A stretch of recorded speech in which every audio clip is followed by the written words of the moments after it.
Pero bago tayo magpatuloy ay pakilike ang ating video. Ganon din ang subscribe button, pati na rin ang bell icon para lagi kayong updated sa mga parating ko pang mga uploads.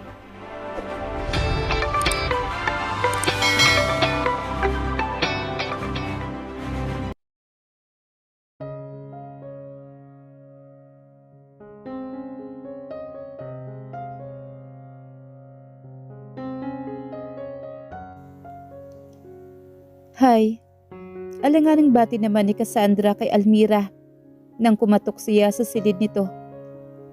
Hay, may kailangan ka? Nakasilip lang si Almira sa pintuan. Hindi niya gustong ipagkausap ang problema nila ni Albert dahil nakapagdesisyon na siya. Aalis na siya sa La Union bago pa man siya manganak. Salamat sa pagtulong mo na makagawa ang mga katulong na masarap na leche flan.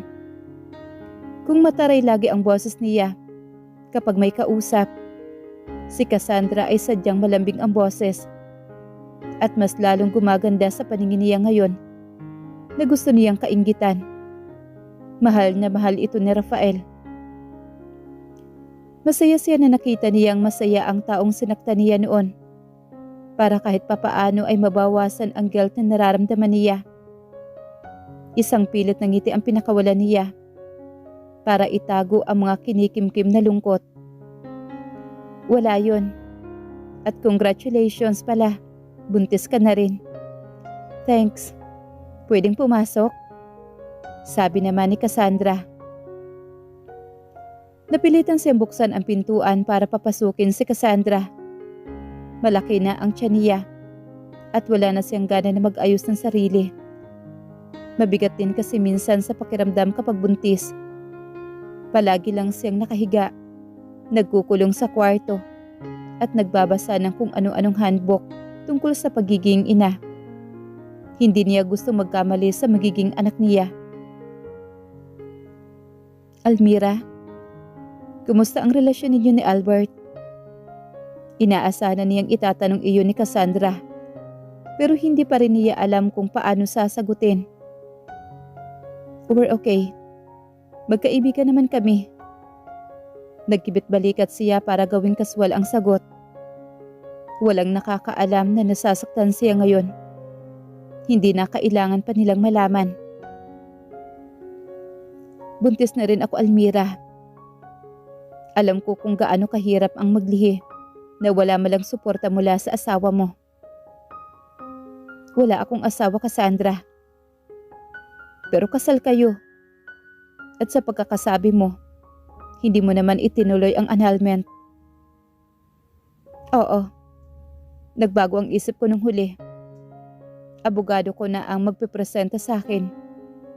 At kung wala ng aberya, magtutuloy-tuloy na ang kaso hanggang sa mag-grant na ng judge. Tapos na rin naman ang pre-trial. Lumunok siya na mapait habang nasa isip ang huling pakikipag-usap sa abogado. Pero huwag ka mag-alala sa akin. Kasi naibibigay naman ni Albert ang pangangailangan ko. Lahat ng pinaglilihian ko ay nasusunod ko naman. Paano ang bata kapag mag-co-parenting siguro kami ni Albert? Uso naman yun, hindi ba? We are in the modern world. Wala na tayo sa panahon na ang mga bata wala sa puder ng isang magulang ay kahiya-hiya sa lipunan. Malulungkot si Carlos kapag umalis kayo. Iyon na lang talaga ang nagpapabigat sa loob ko. At ang pumipigil sa akin na umalis, pangalawang ama ko na rin si Papa. Nasasaktan din ako sa desisyon ko ngayon. Kaya siguro binigyan ka na ni Lord ng baby. Kasi tiyak na mangungulila si Papa kapag inilayaw ko ang apo niya. Sumasakit na ang lalamunan niya sa naiipong emosyon at malapit na ring sumakit ang gilid ng mga mata niya. Pinagbawalan na siya ng doktor na may stress dahil baka tuluyan siya mawala ng anak. Dinugo na siya noong isang araw pero hindi niya ipinaalam kahit kanino. Ngayon ay hindi na siya dapat magpadala pa sa emosyon. Ang kailangan niya mag-isip lang na masasayang bagay at tulungan ang sarili na maging matatag. Kung pwede nga lang na hindi niya harapin si Cassandra, ay ginawa na niya. Huwag mo nang abalahin ang sarili mo tungkol sa amin, Cassandra. Hayaan mo nang maging masaya si Albert sa piling ng iba. Tulad ng sinabi ko, sa lahat ng sakit ng pinagdaanan niya sa akin, he deserved to be happy.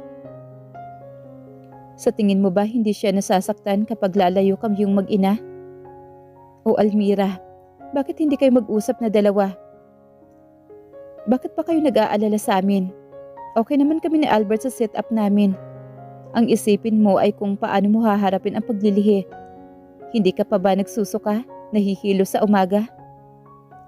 Kaninang umaga lang, pero hindi naman umulit. Ikaw, malapit ka ng manganak. 4 na buwan pa. Hindi niya gustong idetalye kay Cassandra kung kailan siya aalis sa asyenda. Kinailangan niya munang ihanda ang sarili. Sa buhay mag-isa na lang siya dahil tiyak na hindi naman siya susuportahan ng mama niya sa Amerika. Kung may kailangan ka, huwag ka mahiya magsabi sa akin. Nandito lang ako para sa inyo. Ginagap ni Cassandra ang kamay niya na napilitan siyang ngumiti para itago ang mga takot sa dibdib niya. Salamat. Magpahinga ka na dahil hindi maganda sa buntis ang nagpupuyat at tiyak na hinahanap ka na rin ni Rafael. Nang makaalis si Cassandra ay pinagmasdan niya ang sarili sa salamin. Ibang Almira ang nakikita niya sa ngayon. Hindi na siya nagtataka kung wala nang may maggusto sa kanya. Ngayong pagkatapos ng lahat ng pagkakamali niya sa mga taong nagmahal sa kanya noon. Pero sa kabila ng pag-iisa, hindi niya kailangang maging mahina. May batang umaasa sa kanya para mabuhay. I will be a good mother to you, Alfonso. Mahina niyang wika kasabay ng pangingilid ng mga luha niya. Kung ang totoong ina niya ay hindi siya pinanindigan at ang tumayong ina-inahan niya ay hindi naman siya minahal, magiging mabuting ina siya sa magiging anak niya. Iyon naman ang mahalaga sa ngayon. Ang plano niya noong una ay tatapusin ang panganganak bago siya aalis sa Hacienda Sullivan. Pero iba ang idinidikta ng kapalaran niya ngayon. Kailangan niyang lumayo. Kaagad kung hindi ay mauubos ang respeto niya sa sarili. Albert has fallen in love with someone else. Inamin na ng babae na may relasyon ito sa asawa niya. Hindi na sila dapat nagsasama sa iisang bubong. Kung tutuusin, mas malinis pa rin siyang maituturing kaysa sa babaeng yon. At least hindi pa siya kasal. Ngayon ay malinaw na pakikiapid ang ginawa ni Albert. But she has no complaint. She was too tired to do that. Karapatan na rin ni Albert na maging masaya. At panahon na para bumalik sa kanya ang karma. This is the price she has to pay. Ate, ngumiti siya kay Maria na inutusan niyang kuhanin ang passport niya sa kabilang hasyenda.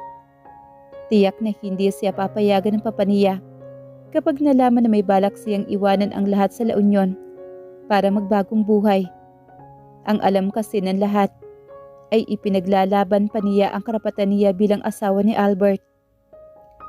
Maraming salamat, Maria. Tatanawin ko itong malaking utang na loob sa iyo. Wala ho yun, ate. Pero aalis ka na ba talaga? Kailangan eh. Pero huwag kang maingay ha. Madaling araw ako aalis para walang makapansin. Hahanapin ka ho ni Sir Carlos. Nandito pa naman sila, Cassandra. Makakalimutan din ako ng mga tao dito. Hindi niya maiwasang umiyak. Hindi kita makakalimutan, ate. Ikaw ang nagpa-opera sa kapatid ko na nagka-appendicitis. Kung pwede nga lang akong sumama sa inyo, sasama ako para hindi naman kayo mag-isa na alagaan si baby. Mas kailangan ka ni Papa dito. Basta wala kang sasabihan kahit na sino man. Alam mo na ang plano kong pag-alis ha. Mapapagalitan ka lang. Hindi ko gustong may madamay pa na nakaalis na nga ako. Marahan naman itong tumango na hindi rin itinatago ang pag-iyak. Huminga siya ng malalim para alisin ang bara sa lalamunan at kung anong nakabara sa dibdib. Bukas pagsikat ng araw, magsisimula siya sa bagong buhay. 11 ng gabi pero hindi pa rin siya makatulog. Hinihintay niyang sumapit ang 3:00 na madaling araw. Nakaimpake na siya sa 2 maleta. Galing sa bahay nila at nasa compartment ng kotse niya. Mamaya ay ibababa na niya ang gamit galing niya sa mansyon. Kinakabahan siya sa gagawin niyang pagtakas. Palakad-lakad siya sa loob ng silid habang magkasalikop ang mga kamay. 12:45, 1 o'clock. 2 oras pa ang hinihintay niya bago makaalis. Pero hindi na siya makakapaghintay pa. Sinilip niya kung may tao pa ba sa ibaba pero madilim na ang paligid. Dahan-dahan siyang bumaba. Hawak ng kamay ang sapatos para hindi makalikha ng anumang ingay. Sa kusina rin siya dumaan para hindi mapansin na bukas ang front door. Nakarating siya sa driveway nang matiwasay. Walang tao, walang makakapansin na aalis siya. Madilim na madilim pa rin ang paligid habang nagdadrive siya. Ay kung ano-ano ang mga alaalang pumapasok sa isip niya. Si Rafael, si Albert, si Carlos. Hindi niya namalay na naglandas na pala ang mga luha niya sa mga mata. Nagsimula na ring bumuhos ang malakas na ulan na tila nakikipagsabayan sa damdamin niya. Mula sa likuran ay nakita niya ang mabilis na sasakyan na tila hinahabol siya. Sasakyan iyon ni Albert. Lalo siyang umiyak ng umiyak. Nanlalabo tuloy ang paningin niya dahil sa dami ng luhang hindi na niya mapigilan. Sumasakit ang puso niya na kaagad niyang naramdaman at nakaramdam din siya ng panik. Kailangan niyang magpakatatag. "Kumapit ka lang anak. Kapit ka lang please." Tila naman nakinig sa kanyang anak dahil tumigil sa pagsakit ang puso niya. Itinigil na rin niya ang pag-iyak dahil makakasama sa bata iyon. Hindi ito dapat madamay. Siya lang ang may kasalanan, hindi kasama ang anak niya. Binilasan niya ang pagmamaneho para hindi siya masundan ni Albert. Bakit ba ito nakasunod? Wala na silang dapat pag-usapan pa dahil may iba na itong karelasyon. Pinapalaya na niya ang asawa kahit pagaano kasakit sa kanya at sa magiging anak nila. Ngayon lang siya hindi naging makasarili at proud siya roon. Balang araw ipapaintindi niya sa anak kung bakit kailangan niyang magparaya. Pabilis ng pabilis ang takbo ng kotse hanggang may asong papatawid na hindi niya alam kung saan ang galing dahil wala naman yatang kabahayan. Sa pag-iwas niya ay nasilaw naman siya sa headlight ng isang papalapit na truck. Huli na para ibalik sa dating linya ang daan ng kotse niya. Ang tanging nagawa na lang niya ay protektahan ang tiyan ng dalawa niyang mga braso at binti. "Alfonso!" Mahina niyang usal sa pangalan ng anak. Tuluyan ang kinain ng kadiliman ang mga mata niya, kasabay ng pamamanhid ng katawan. "Nawalan lang siya ng malay, Albert. Sinabi ng doktor na walang pinsalang natamo ang mag-ina mo dahil naprotektahan sila ng airbag sa kotse. Stop torturing yourself. Magigising din si Almira. Maya-maya lang." Wika ni Rafael sa kanya nang puntahan siya nito sa pribadong silid na pinagdalhan kay Almira matapos itong mabangga ang kotse kaninang madaling araw. Hindi pa rin nagkakamali ang asawa niya.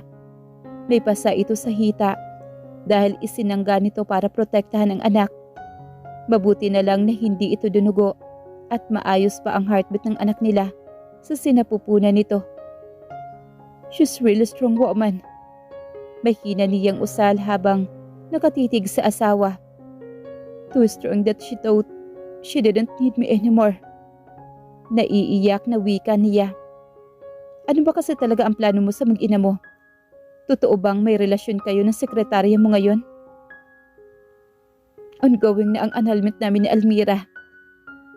Hindi niya lantarang sagot kay Rafael. Dapat ay nakaalis na ang kapatid pabalik sa Maynila.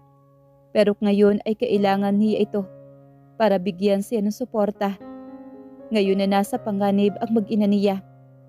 Hanggang wala pang resulta ang test at hanggat wala pang malay si Almira, hindi pa rin siya mapapanatag. "Pero kasal pa rin kayo. Mas mabuti sana kung hinintay mo na lang muna na mag-grant bago ka nakipagrelasyon." Buntis siya, Albert. Dapat inuuna mo ang kapakanan niya. Paano kung nagawa niyo palang isalba ang relasyon ninyo para rin sa magiging anak ninyo? She refused to accept anything from me. Huwag mong sabihin na hindi mo siya inaalagaan habang buntis siya dahil si Maria pa mismo ang ginawa kong yaya niya para hindi siya mapabayaan. Iba ang pag-aalaga ng yaya sa pag-aalaga mismo ng asawa. Hindi na. Nawala na ang turingan namin bilang mag-asawa, Rafael. Malinaw na hindi na niya ako mahal. Of course not. Alalahanin mong tinanggahan niya ang proposal ko sa kanya doong bago pa ako ikasal kay Cassandra. Tinanggihan niya ako dahil mas gusto niyang ayusin ang pagsasama ninyo. Hindi ko na alam, Rafael. Urong-sulong siya sa kung ano ang gusto niyang mangyari sa buhay namin. Kailan kong gumawa ng sarili kong buhay kung hindi masisiraan lang ako ng ulo. Hindi kayo nag-uusap ng masinsinan, kaya ganoon na nangyayari. May balak siyang umalis pero hindi mo alam. Marahan siyang umiling. Wala naman talaga silang maayos na pag-uusap ni Almira. Mula nang sa mansyon ito tumira. Inuubos niya ang oras sa pag-aalaga sa buong hasyenda dahil naiwan din sa pangangalaga niya ang lupain ni Rafael na inako niya pansamantala habang kailangan ni Rafael ng panahon para ibangon ang destillerhiya. Gayunman wala silang relasyon ng sekretarya niya dahil hindi niya gustong magkaroon ng problema sa ongoing annulment nila ng asawa.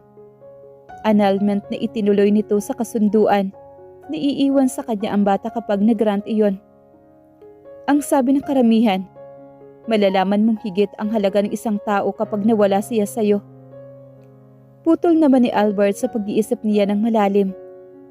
Hindi mo pa ba nakikita ang halaga niya ngayong munti ka na siya mawala sa'yo? Sila na mag-ina mo? Mapait siyang ngumiti sa katumitig sa kawalan. Hindi mo alam kung gaano ko kamahal si Almira, Rafael. Hindi naging maayos ang relasyon namin. Nakuha ko siya sa maling paraan.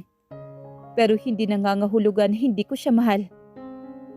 Naputol ang pag-uusap nila ni Rafael nang bumukas ang pintuan ng pribadong silid at sumungaw roon si Freddy.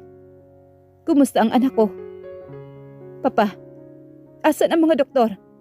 Ililipat ko sa Maynila ang anak ko. Kung hindi nila magagamot dito sa Almira. Matatag nitong wika na agad tinungo ang anak sa higaan nito na may nakakabit pang aparato para sa monitoring ng vitals nito at ng sanggol. Maayos naman daw ang kalagayan nila, Papa. Naghihintay lang din po ako na magkamalay siya. Hindi ko nahihintay na magkamalay siya, Albert. Ipinagkatiwala ko sa iyong anak ko dahil akala ko magiging masaya-saya sa iyo. Kung hindi ko pa nakausap ang mga katulong, ay hindi ko malalaman na maghiwalay kayo ng silid at ni hindi mo inaalam ang personal na kalagayan niya. Pero Papa, akala ko inaayos ninyo ang pagsasama ninyo. Nagtiwala ako sa sinabi ni Carlos na maaayos ninyo pa ang kasal nyo. Inaayos ko, Papa.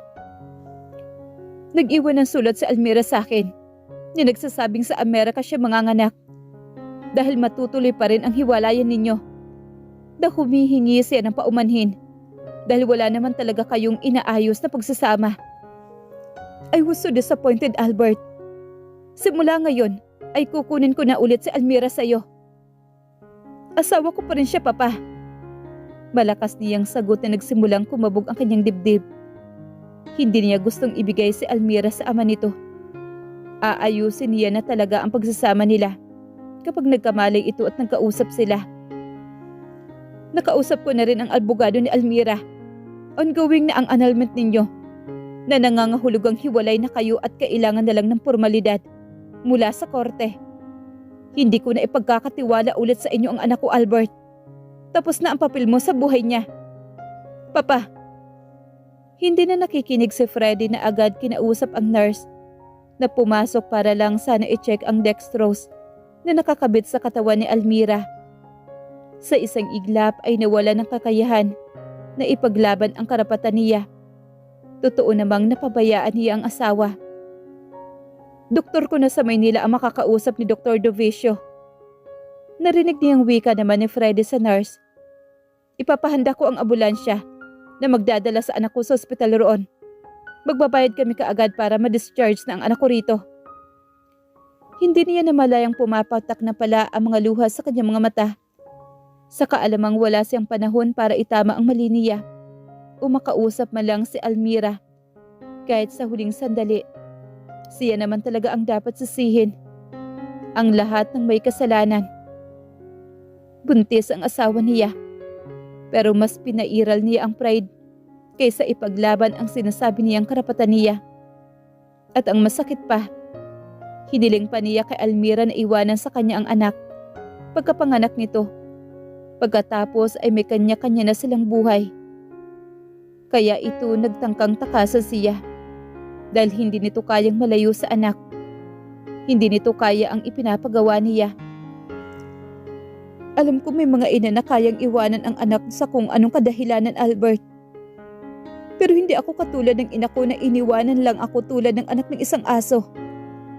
I will never leave my child with you. Lumapit siya sa kinahihigaan ni Almira nang tawagin ng nurse si Freddy para kausapin ng doktor sa nurse station. Ginagap niya ang kamay ng asawa at hinaplos ang pisngi. Saka pinagsawa na lang ang sarili na umiiyak. I'm sorry, love. Hindi ka naging masaya sa piling ko. I love you so much. But I am letting you go so you can find your happiness. You didn't deserve me. You deserve someone better. Albert, hinaplos ni Rafael ang likod niya habang binubulungan niya ang asawa. Mahalin mo si Alfonso. Ihalik mo ako sa kanya. Sana ay kilalanin niya ako balang araw. Huwag mong ipagdamot sa kanya ang magiging isang Sullivan. Palaguin ko ang hasyenda at magiging sa kanya ito balang araw. Hindi ako magmamahal ng iba. Tiyak na narinig siya ni Almira dahil tumulo ang luha sa gilid ng mga mata nito. Humalik siya sa noo sa pisngi nito. Sa kaniya dinampian ang halik sa mga labi. Panahon na muna para magparaya siya. Hindi siya naging mabuting asawa rito. I love you so much, Almira. Tanging ikaw lang. At kahit wala na ang bisa ng kasal natin, sa puso ko ikaw lang ang inihaharap ko sa Diyos para mahalin habang buhay. Nang makabalik naman si Friday sa loob ng silid, ay siya pa rin pumirma ng waiver para mailipat si Almira sa ospital sa Maynila. Alam niyang sa pagpirma niyang iyon ay hudyat ng tuluyan ng ilalayo sa kanya ang asawa at ang anak niya. Lumabas siya ng silid at sa sasakyan niya itinuloy ang pag-iyak. Kung paano siya mabubuhay nang wala si Almira sa mansyon. Ngayon ay hindi na niya alam.